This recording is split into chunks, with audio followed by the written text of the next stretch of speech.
तो हमारे साथ उर्मिला जी मैम जयपुर से टीम आई है और सुबह से 9:30 बजे से ये शिविर में लगे हुए हैं। इनसे जानना चाहेंगे कि आखिर थैलेसीमिया बीमारी है क्या, किन किन में ये लक्षण देखे जा सकते हैं, किस प्रकार से इसके उपचार है और किस प्रकार से इसका जो है वो इसकी जांच करवाई जा सकती है। तो मैडम सबसे पहले तो आपका बहुत बहुत धन्यवाद। धन्यवाद सर आपका भी। थैलेसीमिया बीमारी एक जेनेटिक बीमारी है, एक ब्लड डिसऑर्डर डिजीज़ है जो कि हमारे ब्लड में डिसऑर्डर से ये बीमारी हमारे अंदर आती है। और ये जो थैलेसीमिया बीमारी है ये माता पिता से बच्चों के अंदर आती है। तो अगर हम इसके डॉक्टर कोड के अकॉर्डिंग अगर हम बात करें तो थोड़ा सा लंबा प्रोसेस हो जाएगा। तो मैं थोड़ा उसको छोटा करने की कोशिश करूँगी कि अगर पिता और माता दोनों अगर माइनर हैं तो जो बच्चा पैदा होगा वो थैलेसीमिया बीमारी लेके पैदा होगा, यानी मेजर पैदा होगा। अच्छा। इस बीमारी का पता कैसे चलता है आपने पूछा सर, तो जैसे ही बच्चा पैदा होता है उसके 15 दिन में, 20 दिन में या महीने बाद में उसको ब्लड की आवश्यकता होती है और हम सबसे पहले डॉक्टर के पास जाते हैं। हाँ जी। जैसे ही हम डॉक्टर के पास जाते हैं हमें वो बताते हैं कि इनको थैलेसीमिया नामक की बीमारी है, एक टेस्ट करते हैं और वो बता देते हैं। ठीक है। इसका इलाज कहीं पे भी नहीं है। हम 25% हमारे भाई बहन से मैच करते हैं। तो ये मैच करना, डोनर और ये बहुत सारे सवाल लोगों में हैं कि कैसे मैच करेंगे, क्या ब्लड मैच करेगा, क्या मैच करेगा, क्या लार की सैंपल है क्या एक्चुअल में। बिल्कुल मैडम, इस प्रकार के लोगों में अभी तक भ्रांतियां भी हाँ, कि लार के सैंपल से एक्चुअली हो क्या जाएगा। तो जिस तरह से हमारे बॉडी में ब्लड ग्रुप्स होते हैं वैसे ही हमारी बॉडी का भी एक टाइप होता है, जो टाइप को हम एक छोटा सा एक उसका पार्ट है HLA। तो जो लार का सैंपल हम ले रहे हैं उसको हम HLA जांच बोलेंगे, HLA रिपोर्ट बोलेंगे, HLA टाइपिंग बोलेंगे कि हमारी बॉडी का हम एक छोटा सा पार्ट चेक कर रहे हैं।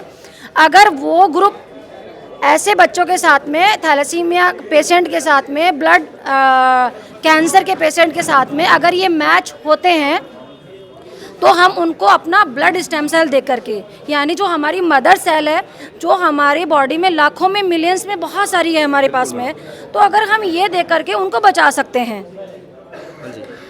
तो इसका पता कैसे चलेगा, क्योंकि हम तो 25% तो हमारे भाई बहन से मैच करेंगे और 5% हम हमारी फैमिली से मम्मी पापा से मैच करेंगे। तो 100 में से कितना हुआ, 30%। अब 30% में अगर हमारा मैच नहीं मिला तो हम कहाँ जाएंगे।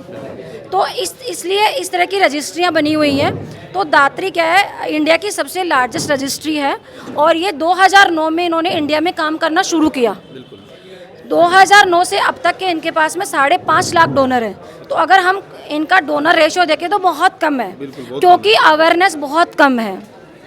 70% की बात करें तो हम 70% कहाँ ढूंढने जाएंगे, हमारी सोसाइटी में, हमारी एथनिसिटी में, हमारे जेनेटिक रूट्स हैं वहाँ पर हम इन चीज़ों को ढूंढने के लिए जाएंगे। तो अब आपको नहीं पता कि मेरे जेनेटिक रूट्स कहाँ हैं, तो इसलिए हम लोगों ने ये मुहिम चालू की है कि जितने भी हमारे देश में 18 से 50 साल तक के लोग हैं वो आगे आएँ, अपना HLA टाइप कराएं और ज़्यादा से ज़्यादा पेशेंट्स के साथ में ये मैच करें और ज़्यादा से ज़्यादा पेशेंट को हम बचा पाएँ। मैच होने के बाद में छोटी सी प्रोसेस है, जिस तरह से प्लाज्मा या प्लेट डोनेट करते हैं सेम वैसे ही ब्लड स्टेम सेल डोनेट की जाती है। तो कोई बहुत बड़ा लंबा प्रोसेसिंग नहीं है, ये वाला बहुत सिंपल सा प्रोसेसिंग है सर। जब मैं यहाँ की बात करूँ, मैंने 1-1.5 साल पहले यहाँ पे कैंप किया पतरोड़ा में और वंशिका के फादर के साथ हमने शुरू किया ये यहाँ पे काम। तो लोगों का मैंने मतलब इतना अज्यूम भी नहीं किया था कि एक बॉर्डर एरिया पे गांव है, इतनी अवेयरनेस होगी। मैं बार बार चिंता कर रही थी, बार बार उनको पूछ रही थी कि सर क्या मेरे 100 रजिस्ट्रेशन हो जाएंगे।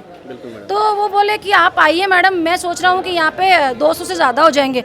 मैंने कहा मेरे पास 250 लोगों का स्पॉन्सरशिप है, यानी जो एक्चुअल में ये जो हम रजिस्ट्रेशन कर रहे हैं इसका एक बंदे का कॉस्ट है 1800 रुपये। 1800 रुपये? हाँ, एक जांच का 1800 रुपये है। मैडम जो ये जांच मतलब जो सैंपल लिए जा रहे हैं उस एक सैंपल का जो खर्चा 1800 रुपये है। अगर हम इन जनरल अगर कोई पेशेंट अगर जाता है कहीं पे भी उसका 12 से 18 हज़ार रुपये गवर्नमेंट चार्जेस है। लेकिन अगर कोई पेशेंट अगर सर्वाइविंग जाता है, और आजकल दुकानें हम जानते हैं, वैसे कहना नहीं चाहिए मुझे, लेकिन तो वो मन की मर्जी से चार्ज करते हैं सर उसका। तो इसके लिए हमने एक यूएसए की लैब है हिस्टोजेनेटिक, उससे हमने टाइप किया और उसको बोला कि हम इतने पैसे तो नहीं दे पाएंगे लेकिन आप नॉमिनल रेट इसका करो, तो वो 1800 रुपये में एक बंदे की जांच करके दे रहे हैं। यहाँ पे हमने जो ये कैंप किया है ये बिल्कुल फ्री में किया है 18 से 50 साल तक के जो डोनर हैं उनका, क्योंकि इसका स्पॉन्सरशिप हमने कहीं से और से लिया हुआ है। क्योंकि जब हमने यहाँ पे लोकल जो आप जैसे वॉलंटियर हैं उनसे बात किया तो बोले मैम पैसा तो हमारे पास नहीं है, लेकिन हमारे पास पोटेंशियल डोनर हैं जो कि विलिंग है डोनेट करने में अगर उनका मैच हो जाएगा तो हमने कोई CSR कंपनियों से उन्होंने पैसा मांगा और हम यहाँ पर आए और हमने ये कैंप ऑर्गेनाइज किया। करीब 700 रजिस्ट्रेशन आज हमारे यहाँ पे हैं। तो ये जो लोगों का सेवा भावना, जिसको मैं परिभाषा में तो नहीं बांध पाऊंगी और मैं नहीं समझा पाऊंगी कि कैसे है, लेकिन जो सेवा की भावना है वो बहुत ही अच्छी है। और जैसे सर ने अभी बताया था कि अपने लिए तो लोग कतार में खड़े होते ही होते हैं, लेकिन किसी दूसरे के लिए कतार में खड़ा होना बहुत ही बड़ी बात है, बहुत ही बड़ी बात है। और यहाँ पे मैं जनप्रतिनिधियों की बात करूं तो हमारा एक भ्रांति है कि राजनीतिक लोग हैं और वो अलग अलग चीज़ों में इस तरह से हैं, लेकिन मैंने यहाँ पे एक जो देखा है कि जो राजनीतिक लोग हैं वो किस तरह से सपोर्ट कर रहे हैं और किस तरह से वो आगे आ रहे हैं, ये भी बहुत एक सराहनीय बात है। और मैंने यहाँ पे ये चीज़ देखी है क्योंकि मैं जयपुर जैसे शहर में रहती हूँ और वहाँ पर ये चीज़ें देखने को नहीं मिलती हैं, तो मुझे भी बहुत ये चीज़ें अच्छी लग रही हैं। और इस तरह से ही आप लोग आगे आएँ। वंशिका जैसे साल में 10,000 बच्चे ऐसे थैलेसीमिया बीमारी को लेके पैदा होते हैं। अपने जैसे रूरल एरियाज़ में तो लोगों को पता ही नहीं होता कि इसका ऑप्शन क्या है।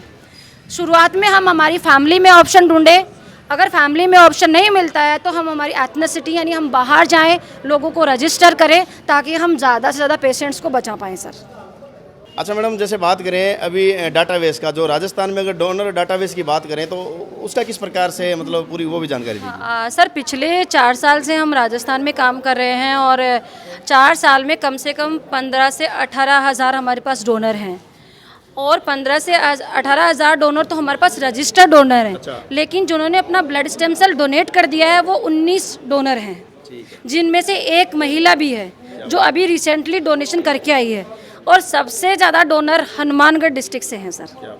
बड़ी खुशी की बात है। हाँ। पूरे राजस्थान में सबसे ज़्यादा जो डोनर हैं वो हनुमानगढ़ में हैं, 2 गंगानगर से हैं, 1 बीकानेर से हैं और 1 जैसलमेर से हैं। जो 18 डोनर बताए उनमें से 16 डोनर मतलब हनुमानगढ़ के। हाँ, ज़्यादा डोनर हनुमानगढ़ के हैं सर। शुक्रिया मैडम, बहुत बहुत। तो देख सकते हैं उर्मिला मैडम ने तमाम इस शिविर से जुड़ी हुई व इस बीमारी से जुड़ी हुई बारीकी से आपको समझाने का प्रयास किया है कि इस चैनल के माध्यम से तमाम वो लोग जो इस समय कहीं ना कहीं इस बीमारी से अनजान है व इस शिविर से अभी तक कोसों दूर बैठे हैं, तो उनको तमाम ये जानकारी मिल सके और इस शिविर में आकर जो मानवता का जो अपना जिम्मेदारी व फर्ज है वो निभा सके।